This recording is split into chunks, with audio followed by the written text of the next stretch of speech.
Olá, bom dia. Bom dia. No mês em que celebramos a Páscoa, a maioria das pessoas continua completamente alienada em relação a ela. Para muitos, Jesus Cristo foi apenas um bom homem.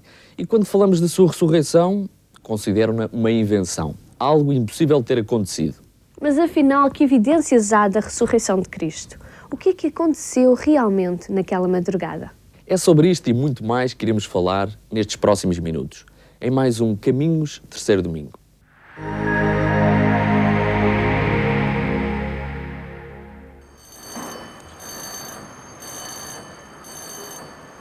Para, escuta, olha.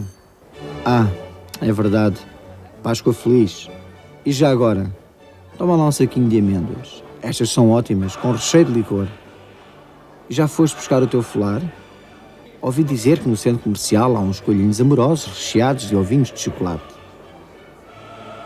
Para, escuta, olha. Ah, é verdade. Páscoa feliz. Celebramos a ressurreição de Cristo. Há quase 2000 anos, o Filho de Deus ultrapassou a barreira da morte, possibilitando assim aos homens o acesso a uma vida para além desta que conhecemos, em paz e harmonia com o seu Criador. Gosto mais de folares da outra pastelaria. A massa é mais amarelinha. Não ofereces nada aos teus miúdos? Vou aproveitar para visitar os meus sogros. Para, escuta, olha e pensa. Consegues libertar-te por alguns instantes destas montras recheadas de guloseimas do feriado que sabe tão bem, das visitas que vais receber? E estou a dizer-te que Jesus ressuscitou. Isso não é comigo, pois não? Essa história de que Jesus ressuscitou. Tudo o que te peço é que penses no significado deste dia. Tem dó. Acreditar que Jesus ressuscitou? Talvez te surpreenda. Há muito que deixa de acreditar em histórias da carochinha.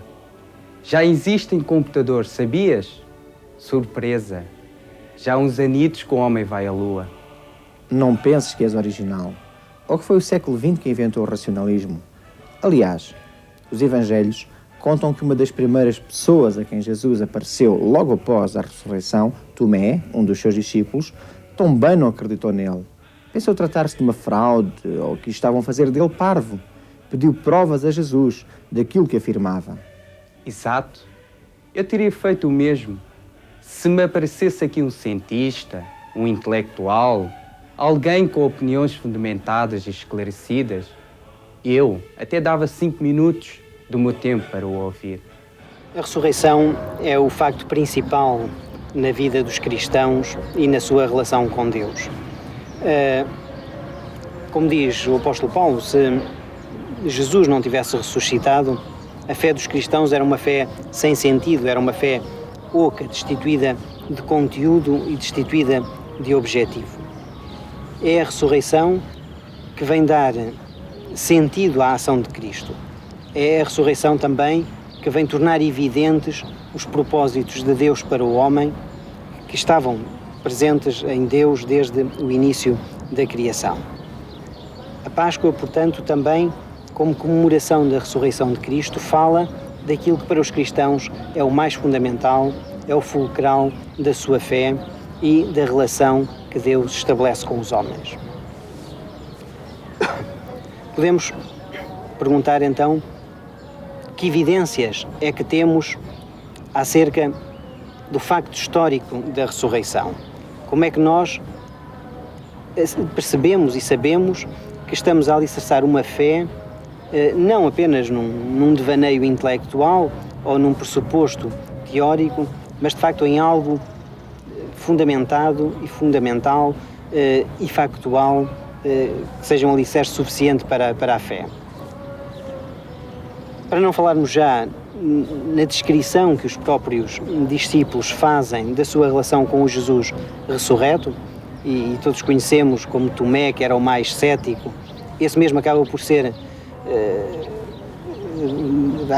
demonstrada a presença do Jesus ressurreto.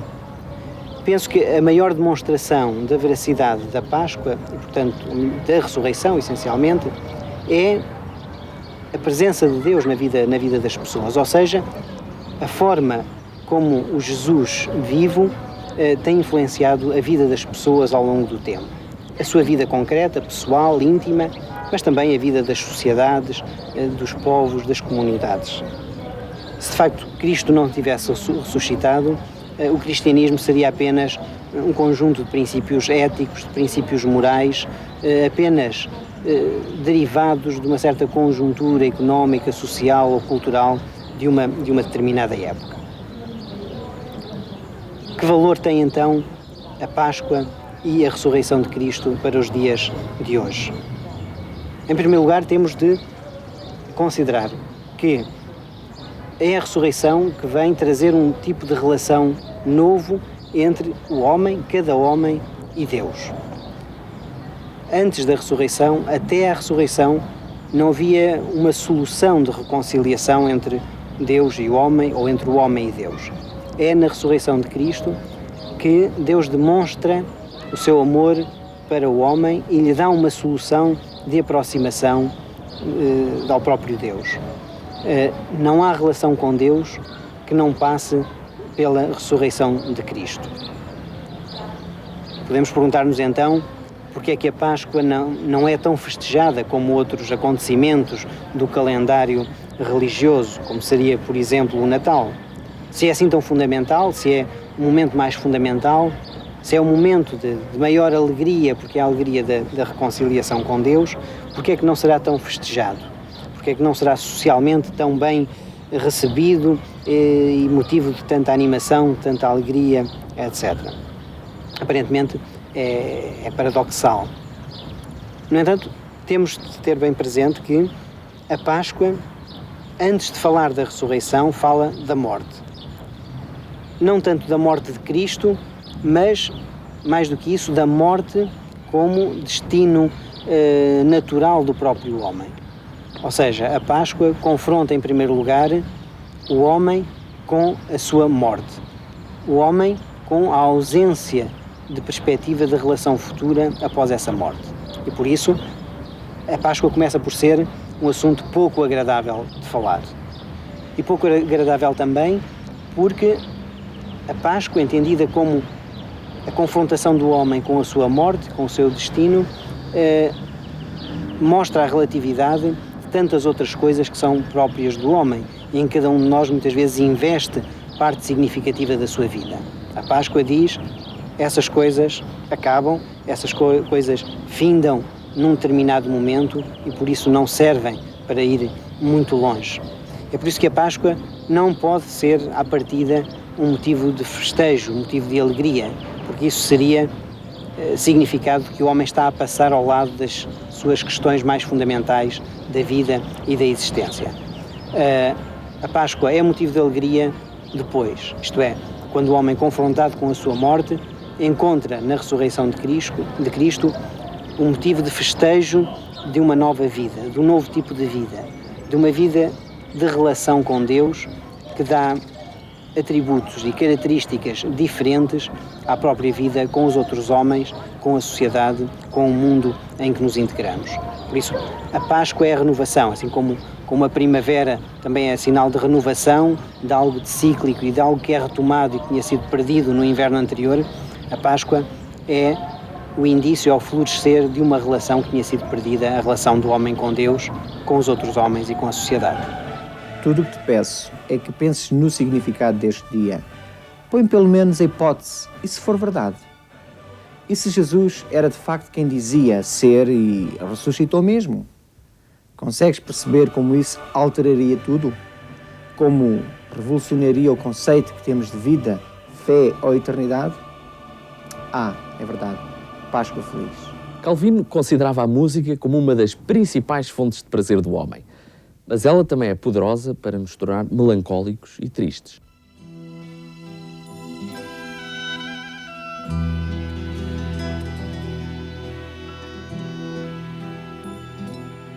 Pela via dolorosa, triste dia em Jerusalém, soldados abriam espaço para Jesus,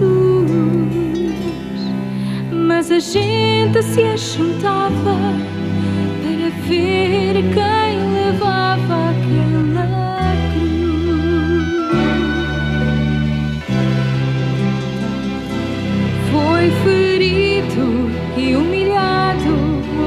Senhor para me salvar. Como ovelha, sacrificado em meu lugar. E pregaram numa cruz o puro, inocente Jesus. Pela via dolorosa que havia do Senhor, maltrataram e espancaram meu Jesus. E foi Ele quem quis sofrer o seu amor por mim, por ti. Pela via dolorosa ao Calvário foi morrer.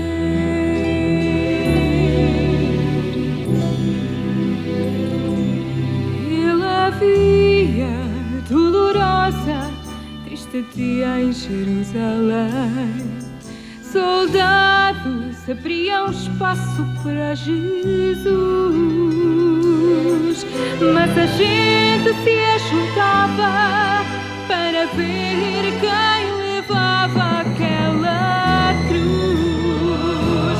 Pela via dolorosa que havia do Senhor, maltrataram e espancaram meu Jesus.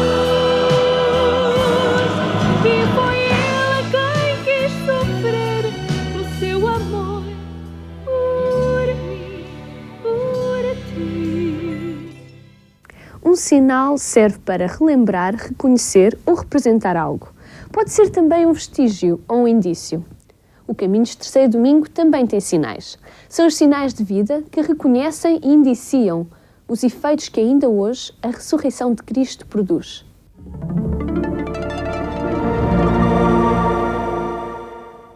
Hoje vamos dar-vos a conhecer uma outra igreja evangélica da cidade de Lisboa, que se dá pelo nome de Nova Aliança. Temos aqui connosco um grupo de jovens muito simpático desta comunidade e vamos deixar que sejam eles a fazerem-nos a apresentação desta mesma comunidade e falem um pouco acerca dos projetos futuros desta igreja. Em primeiro lugar, o que é que significa para vocês fazer parte de uma comunidade como esta? Significa dar continuidade àquilo que Jesus, Ele próprio, iniciou. Aliás, nós fomos chamados para as boas obras e dar de graça aquilo que de Deus nós temos recebido de graça. E se nós repararmos para a sociedade atual, cada vez mais há mais grupos de vários tipos de pessoas e são grupos cujo objetivo é estar em oposição a outros grupos. E nós, como igreja, somos exatamente o contrário. Somos um grupo para abençoar outras pessoas. Eu próprio sou responsável de um espaço chamado Café Convívio, portanto patrocinado por esta igreja, e onde nós recebemos jovens toxicodependentes e as próprias famílias, porque nós acreditamos que não é com palavras que ajudamos as pessoas, mas é atuando sobre a vida das pessoas. Que tipo de atividades é que a Nova Aliança desenvolve durante a semana? Portanto, estamos em atividade desde manhã até à noite. Segunda-feira temos às 21 horas a reunião de jovens, um espaço só para os jovens. Portanto, temos à terça-feira os grupos familiares em que a vocação é ajudar e ensinar. À quarta-feira temos o Café Convívio, às 20h30. Temos, portanto, também à quarta-feira atividades aqui nesta igreja às 15 horas. Portanto, quinta-feira temos às 21 horas o culto. Na sexta-feira temos às 15 horas também o culto aqui nesta igreja. Portanto, e no sábado temos atividades de manhã com os jovens, onde temos um torneio de futebol salão, e da parte da tarde onde nos juntamos para ir passear, à noite também. No domingo temos, portanto, o culto de manhã às 10 horas, com escola dominical para as crianças em simultâneo, e domingo da parte da tarde às 16 horas temos o culto, em que uma vez por mês está da responsabilidade dos jovens. Andreia, vamos partir do princípio que alguns dos jovens que nos estão a ouvir lá em casa, eles gostariam de conhecer esta comunidade, gostariam de conhecer o grupo de jovens do qual tu fazes parte. Como é que isso é possível? Naturalmente, penso que a maioria dos jovens já ouviu falar da nossa Igreja Nova Aliança.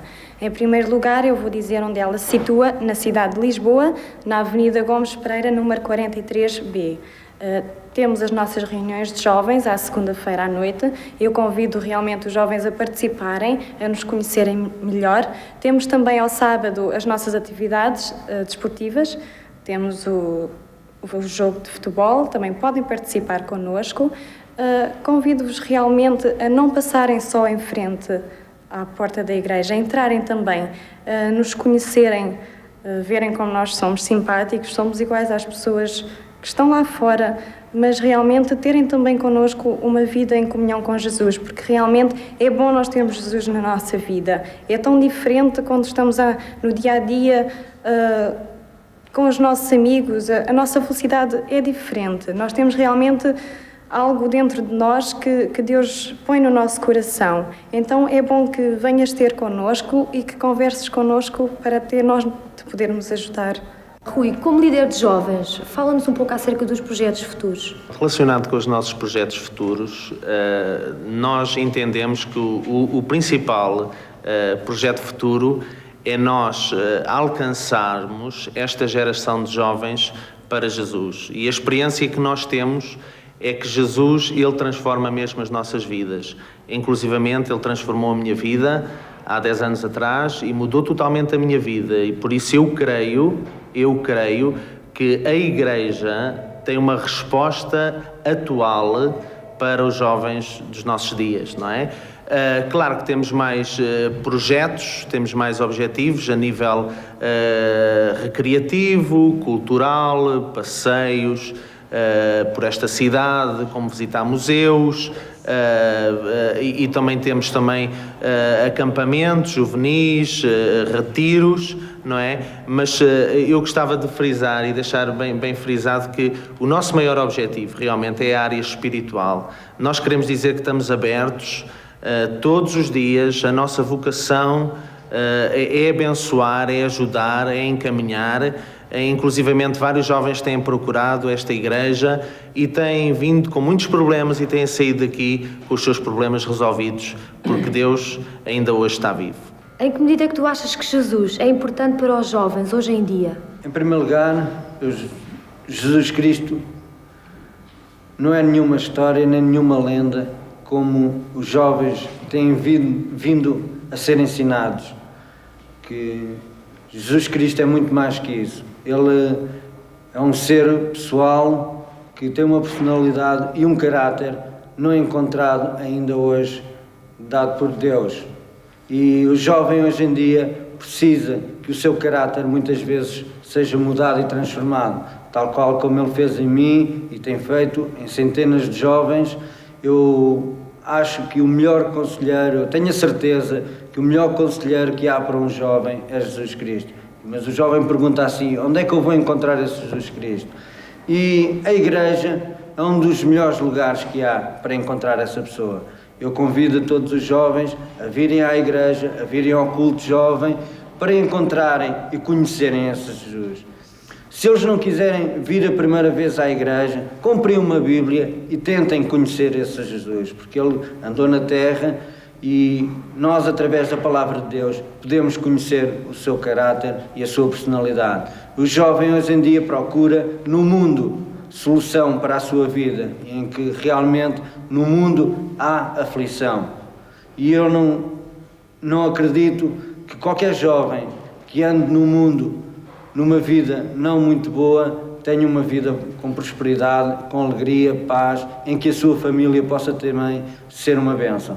Eu só acredito que Jesus Cristo é essa pessoa que consegue mudar o caráter de qualquer pessoa, não só de jovem, mas também de qualquer outra pessoa que queira conhecê-lo e poder ter um relacionamento com ele. Queremos aproveitar esta oportunidade, uma vez que estamos na Páscoa, e porque o nosso programa também tem o tema de fundo sobre a Páscoa. O que é que significa para um jovem cristão esta época? Se fosse há uns tempos atrás, eu diria que a Páscoa era uma festa com ovos, com chocolates, era uma grande festa, não é? E falava acerca de um Cristo que morreu naquela cruz, que foi um coitadinho e que apenas isso, que não me dava solução nenhuma, né? Mas hoje houve um momento na minha vida em que eu entendi pela palavra de Deus, pela Bíblia, que Jesus Cristo foi o Filho de Deus, ainda é o Filho de Deus, ele ainda está vivo E Páscoa fala-nos disso, fala de um Cristo que morreu pelos meus pecados, libertou-me da condenação, da culpa. Ele veio preencher o vazio que estava na minha vida. Ele não apenas sofreu pelos meus pecados, Ele ressuscitou dos mortos para me dar a garantia que Ele ainda hoje, não somente na minha vida, mas na vida de muitos jovens, em todos os jovens que crerem nele, Ele é capaz, Ele pode, muito bem, dar um rumo, um novo rumo à minha vida, um novo sentido de vida. Não somente à minha vida, mas de qualquer jovem que queira experimentá-lo. É claro, assim como, por exemplo, se queremos saber se uma laranja é boa, nós temos que experimentá-la, temos que saber se ela é boa ou não, não é? Então Jesus é o único que pode garantir, porque Ele ressuscitou dos mortos, para dar o sentido de vida, um novo rumo à nossa vida. Verdadeiramente, a Páscoa tem esse significado. E nós convidamos, como igreja, os jovens a participarem, a virem e ouvirem sobre esta pessoa de Jesus, que ainda hoje está vivo, para solucionar os seus problemas, aquilo que confunde os seus corações, aquilo que eles não estão esclarecidos ainda. Jesus Cristo ainda é a luz que pode iluminar, pode esclarecer, porque Ele é a solução. Ele não tem solução, Ele é a solução. Ele não tem apenas um bocadinho de vida para dar, Ele é a vida. Alguém disse, e com razão, que as melhores notícias que o mundo já ouviu vieram de um túmulo. Falamos de um túmulo que ficou vazio após a ressurreição de Cristo. É este o grande milagre do cristianismo. É que a própria morte foi superada e vencida. E é por isso que os cristãos não têm receio do que lhes pode acontecer no futuro. É que eles estão seguros neste Cristo, que até a própria morte venceu. Se estiveres interessado em conhecer mais acerca deste Cristo, escreve-nos. Nós respondemos a todas as cartas. E também porque à altura de Páscoa gostávamos de oferecer-te uma lembrança grátis que te vai ajudar a refletir e a tirar algumas conclusões válidas para a tua vida. Falamos de o livro A Ressurreição. Facto ou ficção? Será que Jesus ressuscitou mesmo? Olha, é um livro pequeno, mas é grande em conteúdo. Ele é colorido e tem um texto vivo e atraente. E se tu estiveres interessado, podes escrever para Caminhos, Terceiro Domingo, apartado 4113, 1503, Lisboa Codex. Programa Caminhos, Terceiro Domingo, apartado 4113, 1503, Lisboa Codex. E para terminar, temos a doutora Manuela Saramago com as suas faces da notícia. É um comentário muito pessoal sobre a ressurreição de Cristo. Marcamos então o encontro para o dia 21 de maio, um programa que dedicaremos aos direitos humanos. Então adeus e até maio. Até maio. Hoje os cristãos relembram a ressurreição de Jesus. Daquele Jesus que dizem que foi humano e divino ao mesmo tempo. E é esta dualidade da pessoa de Jesus que provoca grande controvérsia e que desperta em algumas pessoas uma rejeição total do cristianismo. Ao lermos relatos sobre a vida de Jesus, facilmente percebemos, por aquilo que ele disse e pela forma como respondeu a dilemas com que o confrontaram, que era uma pessoa inteligente. Vemos também, pelo caráter pessoal com que falava com cada indivíduo e pela não discriminação de pessoas, que tinha uma sensibilidade fora do comum e que conhecia bem a natureza humana. Podemos então dizer que Jesus tinha consciência de que podia ser considerado um louco ao afirmar-se como divino. Sendo Jesus um judeu, conhecia a lei judaica. Sabia que ao apresentar-se como filho de Deus, podia ser condenado. Sabia também que aqueles que eram crucificados eram amaldiçoados para sempre. Ou seja, Jesus, ao deixar-se ir até à crucificação, corria o risco de anular tudo o que tinha dito e feito até aí. Jesus sabia também que a sua morte podia ser uma violenta desilusão para os seus seguidores, e isto podia impedi-los de continuarem o trabalho que ele tinha começado. Tudo isto conduz-nos a alguns pensamentos. Em primeiro lugar, a afirmação de Jesus como divino não foi a opção sua. Por outro lado, a crucificação foi voluntária e essencial para Jesus. E por último, só a ressurreição justifica a força do cristianismo até aos dias de hoje.